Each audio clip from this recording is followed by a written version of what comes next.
900 rectifié, Monsieur Savoldelli? Non, Monsieur Bocquet? Oui, merci Monsieur le Président. Alors cet amendement propose d'augmenter significativement le nombre de tranches de l'impôt sur le revenu, aujourd'hui à 5, avec un taux maximal à 45. Nous proposons de passer ce nombre de tranches à 11 et de fixer un taux d'imposition maxi de 60% pour les foyers fiscaux qui bénéficient d'un revenu fiscal de 200 000 euros ou plus. Ça concerne environ 160 000 foyers fiscaux, soit 0,5% du total. Alors, on nous explique qu'on est à contre-courant. Contre-courant de quoi, je ne sais pas.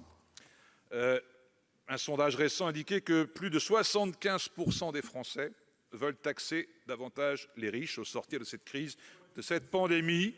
Plus des 3/4 de la population interrogée. Oui, vous êtes à contre-courant de ça.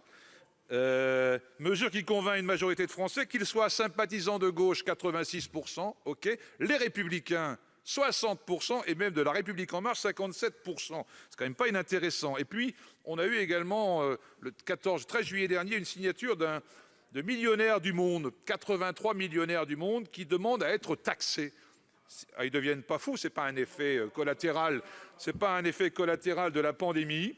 Et ils expliquent dans leur appel: nous avons une dette énorme envers les gens qui travaillent en première ligne dans cette bataille globale s'agissant de la pandémie. Les salariés essentiels sont largement sous-payés pour la charge qu'ils portent. À l'avant-garde de ce combat se trouvent nos personnels soignants, dont 70% sont des femmes. Ils affrontent le virus mortel chaque jour, tout en assumant la plus grande responsabilité pour le travail à la maison non rémunéré. Le risque que ces personnes courageuses prennent pour prendre soin de nous impose d'établir un véritable nouvel engagement de solidarité et avec ce qui compte vraiment. Taxez-nous, disent-ils. Et il termine par cette phrase magnifique: l'humanité est plus importante que notre argent. Donc nous ne sommes pas à contre-courant, nous portons ici cet amendement.